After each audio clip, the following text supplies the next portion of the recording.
A Bíblia diz em Filipenses, no capítulo 2, nos versículos de 1 a 30. Portanto, se existe alguma exortação em Cristo, alguma consolação de amor, alguma comunhão do Espírito, se há profundo afeto e sentimento de compaixão, então completem a minha alegria, tendo o mesmo modo de pensar, tendo o mesmo amor e sendo unidos de alma e mente. Hoje vamos estudar Filipenses, a carta de Paulo à igreja de Filipos. Acredita-se que ela foi escrita em Roma, enquanto Paulo estava preso, prestes a ser morto, decapitado, mais ou menos no ano 62 depois de Cristo. Assim como Efésios, Filipenses não era uma igreja problemática. Esta carta não foi escrita com um objetivo específico, por causa de uma dificuldade, por causa de um problema, por causa de algo que estava ocorrendo na igreja. Não. Vimos que Gálatas e Coríntios estavam uma turbulência nas igrejas. Efésios e Filipenses, não. Era uma igreja saudável, uma igreja amorosa, generosa, os irmãos eram fiéis, santos e agiam como a igreja do Senhor Jesus tem que agir. Eles eram uma igreja como tinha que ser, mas Paulo, como um pai espiritual, um pastor zeloso, não ia deixar a peteca cair, não ia deixar eles pararem de vigiar, de fazer a manutenção. Então ele escreve esta carta para encorajar os irmãos, para fortalecê-los na fé, para expressar os seus sentimentos pessoais, a alegria, a gratidão de Paulo. E eu, enquanto estava estudando, me emocionei muitas vezes, porque deve ser muito gratificante tu ver a vida de Cristo crescendo, se desenvolvendo, se aperfeiçoando naquelas pessoas que tu pregou o evangelho. Então, era isso que Paulo tinha em relação aos filipenses. Uma grande alegria, uma grande gratidão, uma sensação de serviço cumprido, de missão cumprida, de que a igreja seguia os passos, que a igreja obedecia, que a igreja era fiel. E além desse encorajamento, desta alegria, desses sentimentos pessoais de Paulo, dessa gratidão, ele quer renovar o compromisso da igreja com Deus. O compromisso de amor a Deus e ao próximo. Tu nunca deve achar que tu já venceu, ou que tu já conquistou, ou que tu já está, vamos dizer assim, pronto. Porque quando chegar esse momento, o Senhor vai te recolher, vai te chamar, vai te levar. Então, enquanto estamos vivos, devemos servir e servir com humildade, fazer o máximo, fazer o melhor, combater o bom combate. E é isso que Paulo queria. Paulo queria que os filipenses permanecessem firmes, fiéis e inabaláveis. E por causa desse bom exemplo, desse bom testemunho, ele aproveita e fala do seu próprio exemplo, do seu próprio testemunho. Como eu tenho dito, Paulo tinha uma vida tão ilibada, tão digna, tão correta, uma reputação tão elogiável, né? Que ele podia dizer: olhem para mim, façam o que eu faço, sigam minhas instruções, porque a vida dele era correta. E além dele falar de si mesmo dessa forma, dando um exemplo, ele também fala de Timóteo, que eu já falei para vocês que tem vídeo no canal, um vídeo que eu me emocionei muito, porque quando tu pesquisa e começa a ler muitos autores, textos, e ver as opiniões, as teorias, os estudos, e tu tira as tuas conclusões, acaba que isso mexe contigo, né? E eu já tenho dito para vocês várias vezes o quanto eu amei estudar sobre Timóteo e Tito. E aqui nesta carta, Paulo reitera a fidelidade de Timóteo. E temos um outro personagem, que sim, esse foi citado, mas eu não fiz um vídeo, mas ele merecia um vídeo, que é Epafrodito. Tanto Tito, quanto Timóteo, quanto Epafrodito, assim como Tíquico também, que a gente já estudou em Efésios, eram homens de Deus, fiéis, tementes a Deus e colaboradores, cooperadores de Paulo. Então Deus levanta pessoas para te abençoar, te ajudar, te fortalecer no teu ministério, desde que esse ministério, esse serviço seja humilde, quer dizer, que tu não queira glória pessoal, tu queira glória para Deus, engrandecer a Deus, fazer a vontade de Deus, expandir o evangelho, pregar o evangelho.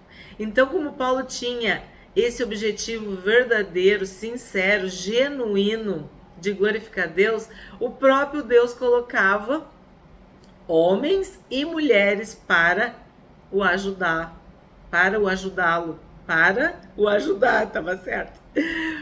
E Epafrodito era um desses. Então, pesquisando o nome dele, eu vi que tem um significado, né? Epafrodito, vocês devem achar parecido com outro, né? Com Afrodite e tal. Tem esse significado, mas o que nos interessa é o outro, que seria belo, amável, alguém assim, agradável, formoso, querido, né? E Epafrodito adoeceu. E isso foi um motivo de comoção, porque Epafrodito era da igreja de Filipos. Ele era um filipense, né? E Paulo sofreu muito e pediu, intercedeu, clamou para que Deus não levasse Epafrodito. E essa passagem é muito linda, porque a dor de Paulo a gente sente. Porque Deus, ele diz assim para Deus que Deus não permitiu que ele sofresse tristeza sobre tristeza. E ele curou Epafrodito. Então, esse também é um motivo da carta. Olha que lindo. Além de tudo, falar para os irmãos que Epafrodito está bem, está curado, está restabelecido e que continua fiel. Outro assunto que é falado na carta de Paulo aos Filipenses é essa questão de Paulo estar preso, que muitos se envergonhavam disso e abandonaram Paulo. Mas a igreja de Filipos, os filipenses, não abandonaram, ficaram firmes. Eles tinham orgulho santo, como a gente diz, uma admiração profunda, uma gratidão profunda por Paulo e não o abandonaram quando souberam das suas prisões, das suas cadeias, das suas algemas, porque sabiam que fazia parte, né, do ministério de Paulo. Ele precisava passar por isso, porque assim ele poderia pregar em todo lugar para todos. Então, Paulo também usa essa situação da cadeia, da prisão, das algemas, para fortalecer a fé dos filipenses, que mesmo diante da morte, que Paulo estava com a morte iminente, ele continuava fiel e feliz, e alegre, e agradecido, e renovado, fortalecido na presença de Deus. E era exatamente isso que ele queria, que os irmãos da igreja de Filipos também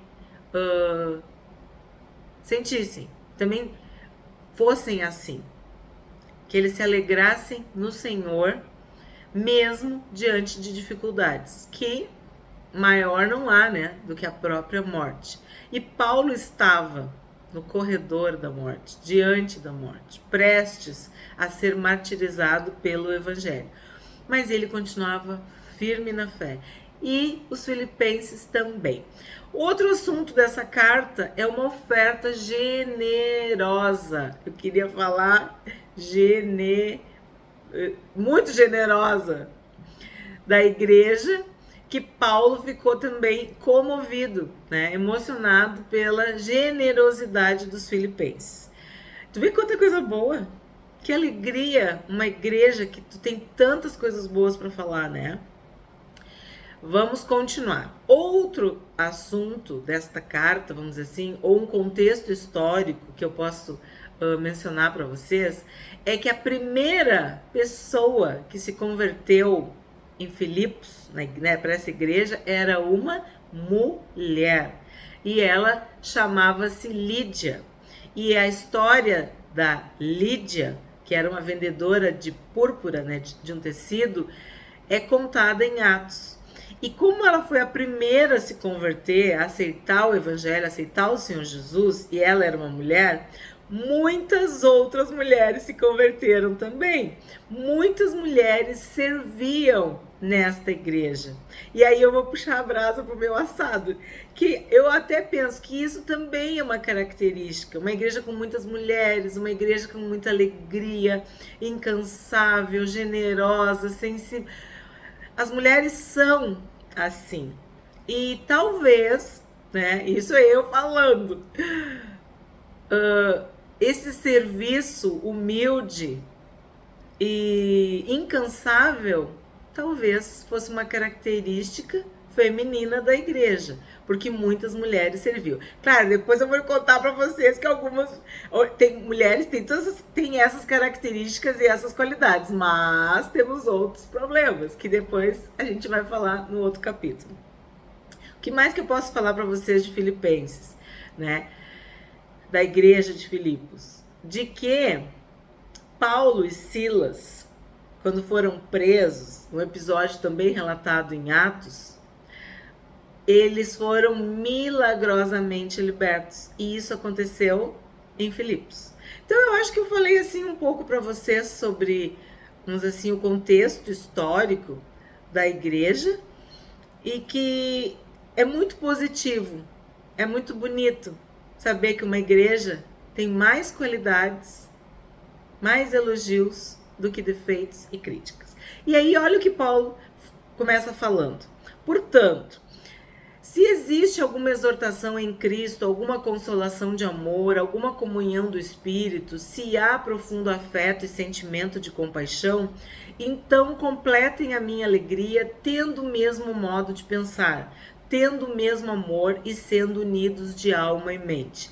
Temos visto que a unidade da igreja era muito importante para Paulo, e esse era um assunto recorrente nas suas cartas, nas suas epístolas, e aqui não está sendo diferente.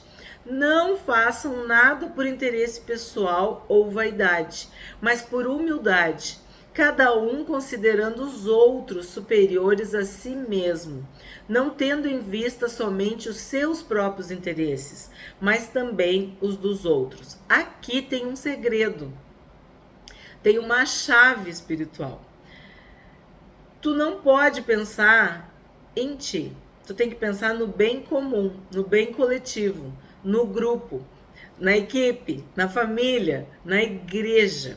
Então, o que Paulo está dizendo? Considera os outros superiores a ti.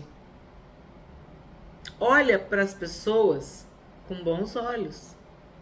Não acha que porque tu veio de uma família, entre aspas, estruturada, ou porque tu tinha condições financeiras, ou porque tu estudou, ou porque tu trabalhou, porque tu tem saúde, porque tu é belo, forte, que tu é superior aos outros. Não. Olha e considera os outros superiores. O que eu posso fazer para abençoar? Como eu posso servir? Lembra que a gente estudou como eu posso agradar o próximo naquilo que é bom para edificação? Como que a nossa igreja, né? Como que a minha igreja pode crescer, prosperar e que as pessoas possam olhar para nós e ver que nós temos afeto, que nós temos um mesmo sentimento, que nós temos compaixão, que nós somos alegres, que nós pensamos da mesma forma, que nós entramos em unidade, que nós somos unânimes, que nós concordamos, que nós entramos em acordo, que nós andamos unidos. A nossa alma e a nossa mente significa propósitos, decisões, usar a liberdade para o bem comum, não tendo em vista o teu próprio interesse. Se tiver que abrir mão ou se sacrificar, faz isso, porque assim tu vai estar abençoando a igreja. E Paulo está dizendo que tu não pode agir por vaidade. Não é tu, somos nós. E a gente pode ir mais longe, não somos nós, é Cristo, né? Então, Paulo está exortando para que haja amor fraternal e humildade entre os irmãos e entre as irmãs, para que a igreja seja unida de alma e de espírito, que todos queiram o bem uns dos outros, que ninguém se coloque num lugar acima, uma superioridade, querendo dominar, querendo controlar, querendo humilhar, fazer qualquer coisa errada, né? Porque isso não convém a homens e mulheres cheios do Espírito Santo, que caminham em santidade. Então, aí tu já vê, ó, ele fala tudo isso, mas não tem nenhuma crítica, é só um conselho, é uma exortação, é uma forma de dizer, esse é o padrão espiritual, o padrão cristão. Considerar os outros superiores a nós. Temos que ter esta consideração. 5. Tenham entre vocês o mesmo modo de pensar de Cristo Jesus, que mesmo existindo na forma de Deus, não considerou o ser igual a Deus, algo que deveria ser retido a qualquer custo. Esse versículo é muito poderoso. Por quê? Todos nós, seres humanos, temos essa tendência maldita, maligna, caída, pecaminosa, natural, de ser orgulhoso. E aí a gente já estudou.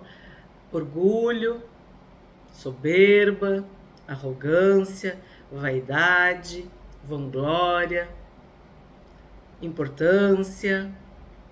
Muitos sinônimos para o mesmo pecado. E nós sabemos que este pecado foi, né, o pecado de Lúcifer. Ele quis ser igual a Deus. Ele era o sinete da perfeição. E ele se encheu de orgulho, de vaidade, soberba. Ele se achou melhor, né, superior. E aí, como é que Paulo explica ou nos aponta o antídoto para esse pecado maldito? Todos os pecados são, mas esse a gente viu, é o último a nos deixar. Então, ele dá o exemplo do Senhor Jesus, que mesmo existindo na forma de Deus, ele não considerou o ser igual a Deus, algo que deveria ser retido a qualquer custo. O que quer dizer isso? Se Jesus tinha todos os motivos, vamos dizer assim, para ser orgulhoso, para se achar igual a Deus, porque sim, ele é Deus, mas ele era filho e ele se esvaziou da sua glória, ele se humilhou, Ele se rebaixou, ele desceu, né, ao nível humano para nos salvar. Então, se ele sendo, vamos falar assim, o suprassumo, o superior, o supremo, ele se humilhou, ele se esvaziou, por que eu vou ser orgulhosa? Aí o meu orgulho ainda é pior, porque ele se humilhou para me salvar, inclusive do meu próprio orgulho. Porque a humildade, o que o Senhor Jesus falou? Aprendei de mim, que sou manso e humilde de coração. E eu já expliquei para vocês, esse manso é tu saber que tu tem todo o poder, toda a força. Tu pode destruir, fazer e acontecer, mas tu é manso. Tu é um leão, mas tu age como um gatinho. Essa é a mansidão do Senhor Jesus. A humildade é tu saber que tu tem toda a glória, todo o poder, né? Toda a honra, toda a autoridade, e tu te humilha, tu te esvazia, tu te coloca como servo sofredor. Ele não quis ser igual a Deus, ele não considerou isso. Ao contrário, ele segurou, ele reteve. Pelo contrário, ele se esvaziou, assumindo a forma de servo, tornando-se semelhante aos seres humanos, e reconhecido em figura humana, ele se humilhou, tornando-se obediente até a morte e morte de cruz. Então, qual é o extremo da humildade? É tu obedecer à morte e à morte de cruz. Tu te submeter. Então, ele primeiro, ele deixou a sua glória para ser um ser humano, para ser um homem de carne e osso, sujeito a tudo que nós somos, todas as limitações, né, que nós seres humanos temos. E ele assumiu a forma de servo. Então, onde ele andava, o que ele fazia era para servir, um serviço humilde.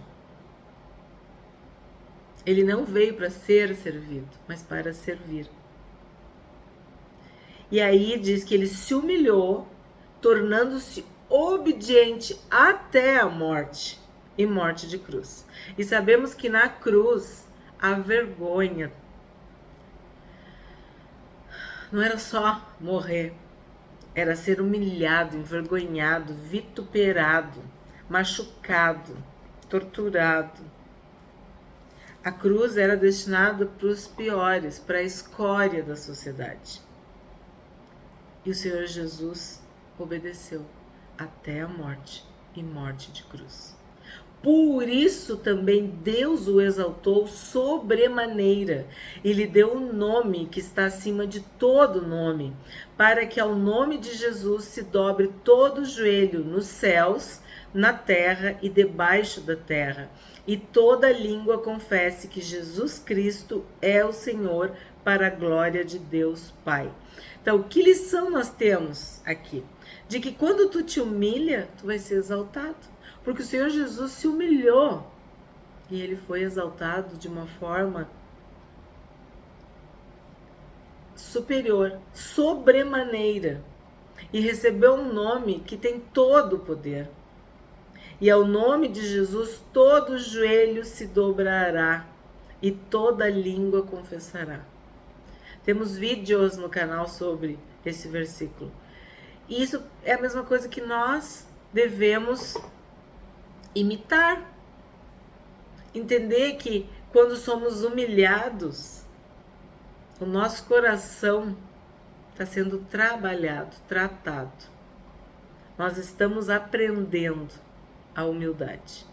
E a Bíblia diz que quem for humilhado será exaltado, mas que quem se exaltar será humilhado. 12. Assim, meus amados, como vocês sempre obedeceram, não só na minha presença, porém muito mais agora na minha ausência, desenvolvo a sua salvação com temor e tremor, porque Deus é quem efetua em vocês tanto querer como realizar, segundo a sua boa vontade. Então tu vê aqui, ó, o carinho, né, o amor de Paulo. Meus amados, vocês sempre obedeceram. Eu, como professora, isso é o que a gente mais quer, que um aluno obedeça. É gratificante quando tu vê que ele entendeu que é importante, porque tu não vai dizer alguma coisa pro mal, tu vai dizer algo, uma regra, vai fazer uma combinação, que aquilo é uma proteção, é um limite, é uma aprendizagem, é algo bom. E a obediência faz com que tu cresça, que tu desenvolva, que tu aperfeiçoe. E Paulo está elogiando que eles sempre obedeceram. E olha, não era só quando ele estava perto, quando ele estava longe. Porque a verdadeira obediência não é quando está todo mundo te olhando, vigiando. Não, é quando não tem ninguém vendo. É quando tu tá sozinho. Claro, Deus sempre vê, mas quando tu não tá sendo vigiado. E aí ele fala aquela frase que eu falo muito também: desenvolver a salvação com temor e tremor. E muitas pessoas não entendem. E eu me esforço para explicar isso aqui. Nós somos salvos em Cristo Jesus, mediante a fé. O Senhor Jesus morreu e ressuscitou. Deus nos salvou. E isso é mediante a graça. Não vem de nós. Nós não podemos fazer nada. Então, tô salva. Ó, olha como é que ele fala. Desenvolva a sua salvação. Então, tu já tem a salvação. Tu já está salvo. Mas tu tem que desenvolver a salvação com temor e tremor. O que quer dizer isso? Quer dizer que tu vai ter zelo. Tu vai ter seriedade. Tu vai ter fidelidade. Tu vai agir com excelência. Mas de vós, ó amados, esperamos coisas melhores, coisas concernentes à salvação. Tu é salvo, então viva como tal. Tu é salvo, então dá um bom testemunho. Tu é salvo, então dá bom exemplo, bons exemplos. Tu é salvo, tu é um filho, seja o melhor filho. Tu é salvo, tu é marido, seja o melhor marido. Tu é salvo ou salva, e tu é uma esposa, seja a melhor esposa. Tu é salvo, tu é um profissional, seja o melhor. Faz o melhor onde tu andar. Desenvolve a tua salvação. Temor, o que quer dizer temor? A Deus. Amor a Deus. Respeito, reverência, obediência, serviço, adoração. Isso é temor. Estudamos em Provérbios. Tremor, o que quer dizer tremor? É como eu disse, leva a sério, não é brincadeira, é renúncia, é sacrifício, é resistência ao pecado, às tentações, ao mundo, ao tentador, né? Tremor significa tu vai pagar um preço para desenvolver a tua salvação, para crescer, para ter maturidade espiritual, para que a tua fé se torne inabalável. Então, tudo isso é depois que tu é salvo. É o teu processo de santificação, é a santidade. Então, tu tem que desenvolver a tua salvação com temor e tremor. Por quê? Porque é Deus quem efetua em vocês tanto querer como realizar, segundo a sua boa vontade. Então, é Deus que viabiliza. É Deus que efetua o querer como realizar. Então, tu quer ser santo, tu quer ser ousado, tu quer ser corajoso, tu quer falar de Jesus, Tu quer ser manso? Tu quer ser humilde? Qual é o teu desafio na fé, na vida cristã? O que tu precisa desenvolver? O que tu precisa aprender? O que tu precisa crescer? É no amor? É na alegria? É na paz, no descanso, na entrega? Tu tem que te render. O que tu precisa desenvolver? É a tua fé. É a bondade, é a benignidade, é a mansidão, é o domínio próprio. O que tu precisa desenvolver? O que tu quer? Qual é o bem espiritual? Qual é o dom espiritual? Qual é a graça de Deus que tu precisa? Se tu quer, o Senhor vai te dar, porque Ele está dizendo, ó, quem efetua em vocês tanto querer como realizar, segundo a sua boa vontade, é Deus. Mas tu quer, então Deus vai realizar, porque é da vontade de Deus que tu tenha amor, é da vontade de Deus que tu seja alegre, é da vontade de Deus que tu tenha paz, descanso na tua alma, refrigério, sabe? Águas tranquilas aqui dentro, mesmo quando lá fora tem ondas, tempestades e ventos. Só Deus pode te dar isso. Então, desenvolver a salvação com temor e tremor é depois que tu já tem a salvação, depois que tu já estás salvo. 14.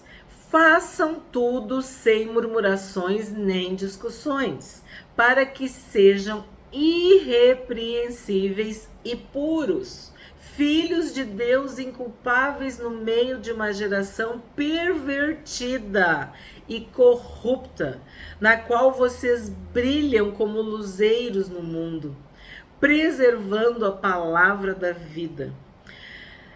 Lindo demais. Olha, e de novo, tu sente, tu percebe o amor de Paulo e tu vê que ele tá falando é totalmente diferente como ele falava para os coríntios ou para os gálatas, né?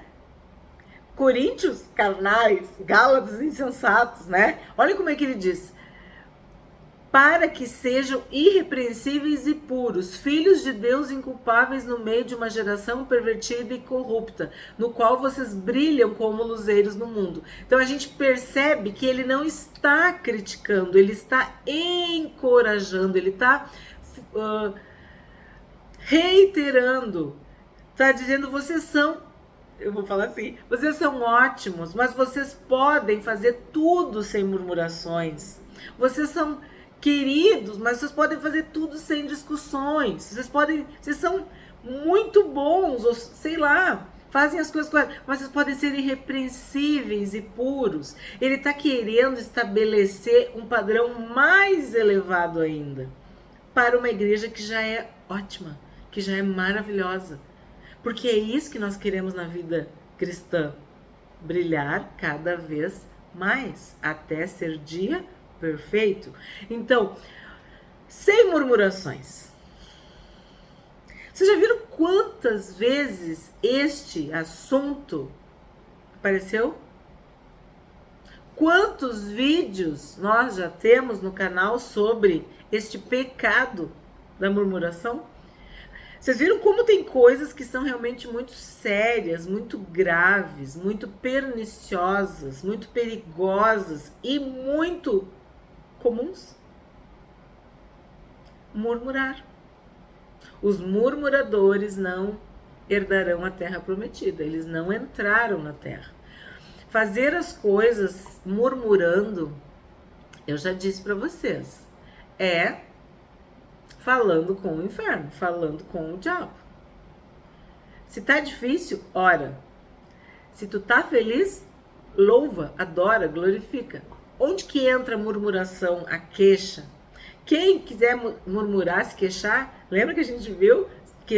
Se queixe dos seus próprios pecados. Então, o que Paulo tá falando aqui para os filipenses? Façam tudo sem murmurações. E a gente já viu que tudo é tudo. Até aquilo que nos dói, que nos cansa, que nos custa. Eu tenho dito para vocês, Oferece para Deus como um sacrifício de louvor. Mas não murmura. Tu vai perder a bênção por causa da murmuração. Tu vai envenenar o teu ambiente e as pessoas com as quais tu convive se tu murmurar. Não murmura, não te queixa. Se tu não conseguir ficar quieta, vai pro banheiro, pro closet, pro canto, te fecha e ora e chora, mas não fala, porque a murmuração, ela ofende o nosso Deus. Porque tu prefere falar pro diabo, porque é o diabo, é Satanás, que quer que tu murmure. Então, tu tá deixando de orar para melhorar. Tu tá deixando de te humilhar na presença de Deus e pedir o que te falta, o que tá doendo, o que tá te machucando. Tu deixa de fazer isso para murmurar. Então, é lamentável e é um veneno. As murmurações são perigosíssimas para um casamento, para tu criar um filho, no teu trabalho. Sabe a pessoa que fica se queixando no ambiente de trabalho? Devia ter uma lei sobre isso. Tá satisfeito? Sai do trabalho. Ou fala com o chefe. Mas não fica minando o ambiente com a murmuração. Tu não aguenta mais? Tu não tem força? Sai.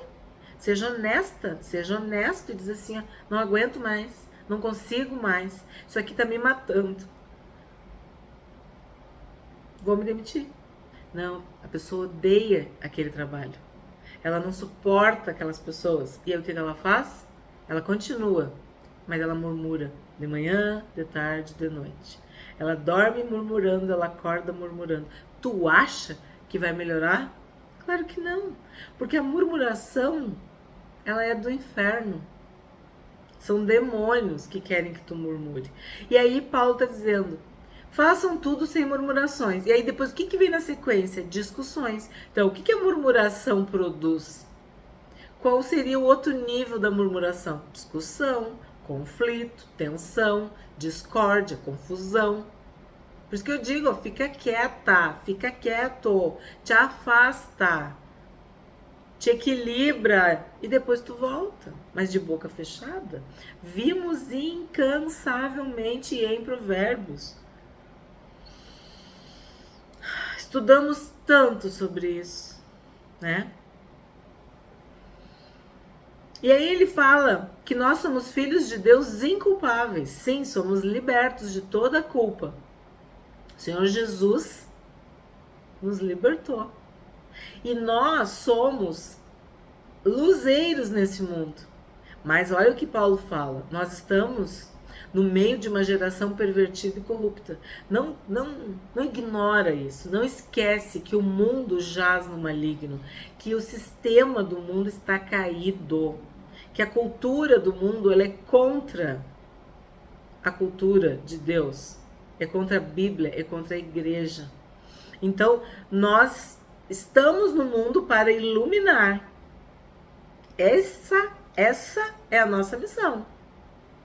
Não deixar o mundo nos influenciar, mas iluminar. Trazer luz em meio às trevas. Sal. Dar sabor, né? Preservando a palavra da vida. Assim, no dia de Cristo, poderei me gloriar de que não corri em vão, nem me esforcei inutilmente. Sim, porque tu fez o que Deus queria que tu fizesse, então não foi em vão, não foi inútil. Tu tá sendo luz do mundo e sal da terra. E isso é o que Deus disse que nós somos. É para isso que nós estamos aqui. Tu não vai colocar a luz debaixo da mesa, né? Entretanto, mesmo que eu seja oferecido como libação sobre o sacrifício e serviço da fé que vocês têm, fico contente e me alegro com todos vocês. Assim também vocês, pela mesma razão, fiquem contentes e se alegrem comigo. Então, o que Paulo está falando? Que tudo vai valer a pena. Quando tu, como eu falei no início, quando tu olha para uma igreja que é fiel, que é santa, que brilha, que faz diferença, que socorre, que abençoa, tu vê que tudo valeu a pena. Tu vê que as tuas sementes não foram perdidas, que as boas sementes germinaram. 19.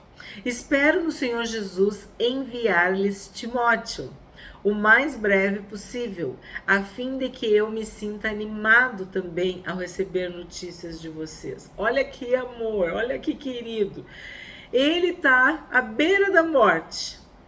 E o que vai alegrar ele? O que vai animar ele? Ter notícias dos seus filhos e das suas filhas na fé. Porque é isso que importa. O que importa são pessoas se convertendo. O que importa são pessoas mudando de vida. O que importa são pessoas libertas do pecado para sempre. O que importa são irmãos e irmãs na fé. O que importa é nós juntos, eternamente, no céu, com Cristo. Então, essa vida aqui serve para isso, para que tu fale do amor de Jesus, para que mais e mais pessoas se salvem, se convertam, recebam esse amor, tenham seus pecados perdoados. Então, quando tu sabe que pessoas estão crescendo na fé, se aperfeiçoando, são maduras espiritualmente, isso te alegra. E essa alegria ninguém pode tirar de ti, porque é eterna. 20. Porque não tenho ninguém com esse mesmo sentimento e que se preocupe tão sinceramente por vocês. Então, o que ele está falando? De Timóteo. Eu te convido a assistir. Assiste o vídeo sobre Timóteo. Às vezes a gente estuda e aprende muitas coisas a respeito, como eu digo, dos ícones, dos destaques, dos principais. Mas tem os coadjuvantes. Tem aqueles dos bastidores, sendo que Timóteo não é tão assim bastidor assim, né? Mas tem muitos personagens bíblicos inspiradores que nos motivam, né, a sermos melhores. Timóteo é um desses. Todos os outros buscam seus próprios interesses e não os de Jesus Cristo. Quanto a Timóteo, vocês conhecem o seu caráter aprovado, pois serviu ao Evangelho junto comigo, como um filho trabalha ao lado do pai. Eu já falei, né? Eu acho lindo demais, eu me emociono, não tem. Que honra, né? Portanto, este é quem espero enviar, tão logo eu saiba como vai ficar a minha situação. Mas confio no Senhor que também eu mesmo em breve irei até aí.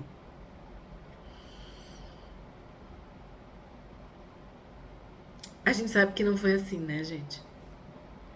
Mas o que nós sabemos? Que Timóteo foi uma bênção. No entanto, julguei necessário enviar-lhes, outro personagem que eu falei para vocês, Epafrodito, meu irmão, cooperador e companheiro de lutas, e da parte de vocês, mensageiro e auxiliar nas minhas necessidades. Então, no início do vídeo eu falei, né? Epafrodito tinha sido salvo, convertido, evangelizado em Filipos. Então, ele era, como é que a gente chama isso? Prata da casa, né? Filho desta igreja. Olha que lindo. Companheiro de lutas. Tu tem alguém assim que é teu companheiro de lutas? Tua companheira de lutas? Alguém que quando a coisa fica feia, fica difícil, tu sabe que tu pode contar? Paulo tinha. Tinha Timóteo, tinha Epafrodito, tinha Tito, tinha Tíquico, né? Febe, a gente estudou, estamos estudando. Quantos ajudaram e abençoaram? Priscila, Áquila, Silas, Barnabé, João Marcos, Lucas. Quantos amados e amadas de Deus abençoaram Paulo? Ele tinha muita saudade de todos vocês e estava angustiado, porque vocês ficaram sabendo que ele adoeceu. De fato, adoeceu e estava à beira da morte. Olha só. Mas Deus se compadeceu dele, e não somente dele, mas também de mim, para que eu não tivesse tristeza sobre tristeza. Eu já fiz essa oração assim para Deus. Às vezes as coisas estão tão difíceis, e é de um lado e é do outro, e é em cima e é embaixo, e aí tu diz, Senhor, eu não estou mais aguentando. Me dá uma saída. Não permita que eu tenha uma tristeza sobre tristeza, uma tristeza em cima da outra. Porque se Paulo orou, pediu, né, que Deus se compadecesse, que Deus tivesse misericórdia, eu também posso pedir. Tu também pode pedir. Pede misericórdia, porque Deus é misericordioso. A misericórdia de Deus dura para sempre. E ela se renova todos os dias, a cada manhã. Então, às vezes, é tanta luta que tu tem que pedir misericórdia. Tu tem que pedir que Deus não permita mais tristeza, né? E foi o que aconteceu. O companheiro de lutas dele, esse irmão amado, estava doente e estava à beira da morte. E Paulo suplicou e Deus ouviu. Por isso, tanto mais me apresso em mandá-lo, para que, vendo-o novamente, vocês fiquem alegres e eu tenha menos tristeza. Recebam-no, pois, no Senhor com toda alegria e honrem sempre os que são como ele. Viu o que eu tô falando? Porque, por causa da obra de Cristo, ele quase morreu, arriscando a própria vida para suprir a ajuda que vocês não podiam me dar pessoalmente. Então, não tem o que falar, né? É só glorificar a Deus, dizer que bênção ter um Epafrodito na tua vida, no teu ministério, né? Na tua igreja. Lindo, né? Eu falei para vocês que era muito lindo. O que a gente aprende hoje com esse capítulo 2 de Filipenses? De que nós não devemos fazer nada por partidarismo ou vanglória, mas por humildade, considerando os outros superiores a nós mesmos. Tende em vós o mesmo sentimento que houve em Cristo Jesus, pelo que Deus o exaltou sobremaneira, para que ao nome de Jesus se dobre todo o joelho nos céus, na terra e debaixo da terra, e toda língua confesse que Jesus Cristo é o Senhor, para a glória de Deus Pai. Fazei tudo sem murmurações nem contendas.